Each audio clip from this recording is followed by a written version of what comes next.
Good morning class 10। आज हम chapter number 10 उसका पेज नंबर 54 समझने जा रहे हैं। ठीक है, तो लास्ट वीडियो में हमने देखा था कि भाई कांति अपनी बा को कहता है कि आज से मैं आपको एक भी पैसा नहीं भेजूंगा, आपको अपने बड़े बेटे को अपने साथ रखना है। तो ऐसा वैसा सुना देता है, तो बा को भी बुरा लगता है और कहता है कि आज से एक भी रुपया मत भेजना, आज से तेरा पैसा मेरे लिए हराम है। ठीक है, ये सब झगड़ा हो जाता है। उसके बाद क्या होता है, तो आज का पेज नंबर 54। कांति ने थोड़ा दिवस तो चैन न पड़્યો। ठीक है, अपनी माँ से झगड़ा करके आया था तो थोड़ो बेचैन था वो। પછી રમાએ મલમ પટ્ટા કરીને બધું ઠીક ઠાક કરી દીધું હતું। ठीक है, उसको बहला फुसला कर थोड़ा उसका मन चेंज कर दिया था। એ બનાવ બન્યો પછી કાંતિનું અમદાવાદથી વતનમાં જવા આવવાનું ઓછું થઈ ગયું। ठीक है, वो झगड़ा होने के बाद वो अपने गांव कम जाता था અને પછી તો સાવ બંધ થઈ ગયો। और उसके बाद तो फिर ऐसा कुछ हो गया कि उसका जाना ही बंद हो गया। પછી જો કે બા સાથે થોડોક વખત મનમેળ થયો હતો અને ક્યારેક ક્યારેક એ પૈસા પણ મોકલતો હતો। ठीक है, बीच में फिर माँ बेटी का रिश्ता सुधर गया था। बाद में वो पैसे भी भेजता था, પણ एक બે વાર મોટા સાથે ઝઘડો થયો હતો, પણ પછી वतन की दिशा लगभग बंद થઈ गई। तो ठीक है, तो अपने बड़े भाई के साथ झगड़ा होने के बाद उसने अपने गांव जाना ही बंद कर दिया। છેલ્લા કેટલાક વર્ષોથી બા વતનમાં એકલી रहती थी। ठीक है, अब पहले तो उसका बड़ा बेटा उसके साथ रहता था, पर अब बा अकेली रहती है। मोटो राजकोट में नौकरी करतो હતો। अब यहाँ पे दूसरा एक पॉइंट अंडरलाइन करना कि उसके बड़े भाई को कहाँ जॉब मिली थी और उसकी फैमिली कहाँ रहती थी। तो मोटो એટલે કોણ? હિંમત। તો એને રાજકોટમાં નોકરી મળી ગઈ હતી, એટલે ત્યાં રહેતો હતો। बा एनी साथे रहवा गई हती, पण शहर में फाव्યું नहीं। ठीक है, तो गांव में जो लोग रहते हैं बड़े बुजुर्ग, तो उनको शहर का वातावरण पसंद आता नहीं है। ठीक है, तो थोड़ा टाइम तो वो राजकोट में रही, पर उसके बाद फिर वो वापस गांव आ गई। गामडाમાં ચાલી આવી હતી। मोटो 2-3 बार अमदावाद आवीने झगड़ी गयो હતો। ठीक है, तो बार बार वो कहता है कि वो तो अपनी माँ को अपने साथ नहीं रख सकता, अपनी उसकी देखभाल नहीं कर सकता। तो ऐसा झगड़ते दोनों भाई। तो वो क्या कहता है, हथ न माला घरडी मानवी तने दासतो नहीं कि अपनी माँ का भी दुख तुझे नहीं होता है। घरडी मतलब बुजुर्ग। ठीक है, तो अब बहुत एजेड हो गई, तो उसका ध्यान रखने के लिए कोई ना कोई तो चाहिए ही। तो इसीलिए वो कहता है कि तुझे अपनी माँ का जरा भी दुख नहीं होता है, दर्द नहीं होता है। रमा कहती, मोटा भाई ने कही दो कि बहू दासतू हो तो माँ ने कावड़माली यात्रा कराओ, कि अगर आपको इतना बुरा लग रहा है तो आप खुद ही उनकी सेवा क्यों नहीं करते हो। तो यहाँ पे कहावत है, कावड़ में लईने यात्रा कराओ, मतलब जो श्रवण था उसने अपने बुजुर्ग माता पिता को 4 धाम की यात्रा करवाई थी कावड़ में बिठाकर। ठीक है, तो उसी तरीके से आप भी उनकी सेवा करो ना, हमें क्यों बार बार कहते हो। अहीं शू काम बाजवा दौड़ा आवो छो। ठीक है, तो हमारे साथ झगड़ा करने के लिए क्यों बार बार आते हो। पण कांति ने कोई ने काई कही सकतो नहीं। ठीक है, वो बेचारा सुनता था, सिर्फ किसी को कुछ भी नहीं कह सकता था, ना तो अपने बड़े भाई को ना तो अपनी पत्नी को। कहेवानुं मन तो घणो थतुं, पण कोने कहेवुं। ठीक है, तो कोई उसकी बात तो समझने वाला था नहीं, इसलिए वो किसको कहता।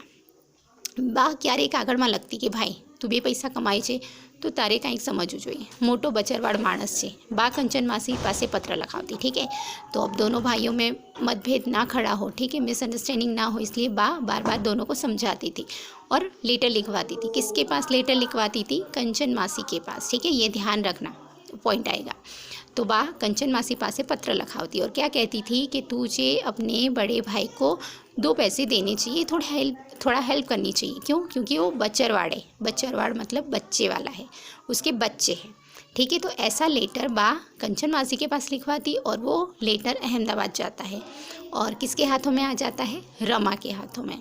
तो रमा पत्र वाँचीने तरत कहती, तमारी बा मने वांझणी कहे छे। बा का ऐसा कहने का मतलब नहीं था, पर फिर भी रमा उल्टा ही मीनिंग ले जाती है और क्या कहती है कि आपकी बा मुझे क्या कहती है? वांझणी। वांझणी मतलब जिसके बच्चे नहीं होते हैं वैसी स्त्री।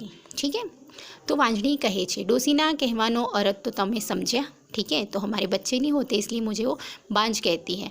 ऐसा देखो कैसे कड़वी कड़वी बातें मुझे सुनाती है।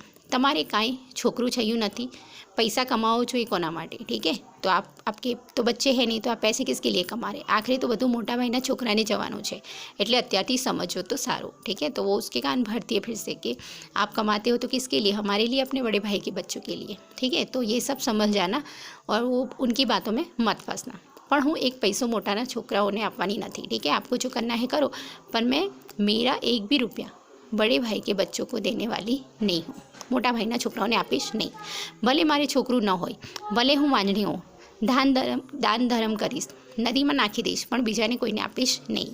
तो रमा इतनी जलनखोर है कि वो कहती है कि मैं किसी को 1 रुपया भी नहीं दूंगी, ठीक है, भले ही चाहे वो मेरे अपने हो, पर मैं 1 रुपया भी उनको नहीं दूंगी।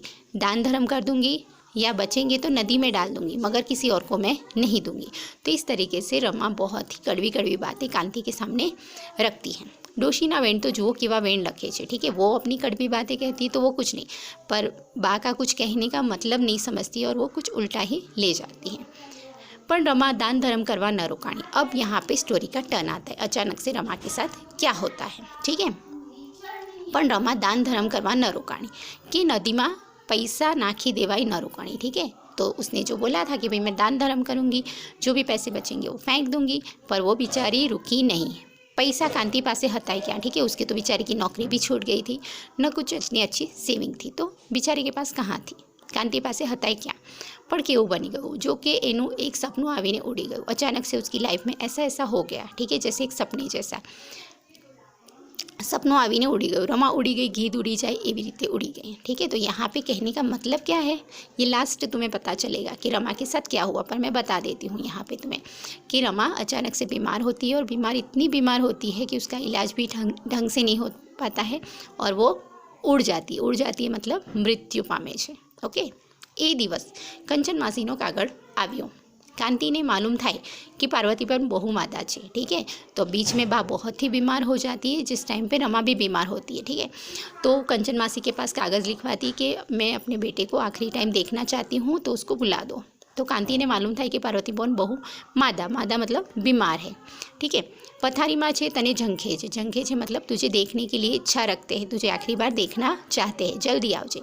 ऐसा कागज़ पार्वती बा कंचन मासी के पास लिखवाती कांति के लिए। कागड़ वाँचीने रमाए जंग मांड्यो, ठीक है। तो रमा फिर से वो लेटर दूसरी बार आता है तो पढ़ लेती है और कहती है बहु खोटू, पैसा पड़ाना धंधा है, ठीक है। तो बा बेचारी बीमार है, रियल में बीमार है, मगर रमा क्या कहती है कि वो तो खाली नाटक कर रही है, ठीक है। क्यों, हमारे पास से उनको पैसे निकलवाने हैं, का तो अहीं अहमदाबाद आवવું हशे या तो फिर हमारे साथ यहाँ अहमदाबाद रहने के लिए उनकी इच्छा होगी आने का, ठीक है, हमारे साथ रहने के लिए आने की इच्छा होगी।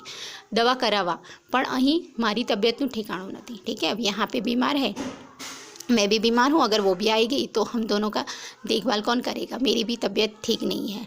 अने त्या एमनो ढसरडो हूँ क्यांथी करूँ, ठीक है, उनकी देखभाल कहाँ से करूँगी, मैं खुद ही बीमार हूँ, ठीक है। तो इस तरीके से रमा फिर बा के ऊपर आरोप लगाती है। क्या कहती है, या तो हमारे पास से उनको पैसे ऐंठने होंगे, ठीक है, या तो अहमदाबाद आना होगा यहाँ पे दवाई करवाने के लिए, और मैं खुद ही बीमार हूँ तो मैं उनकी देखभाल कैसे करूँगी। तो इस तरीके से रमा बा के लिए कांति को भला बुरा मतलब सुनाती है कि ऐसा ऐसा आपकी बा ऐसी है, ठीक है।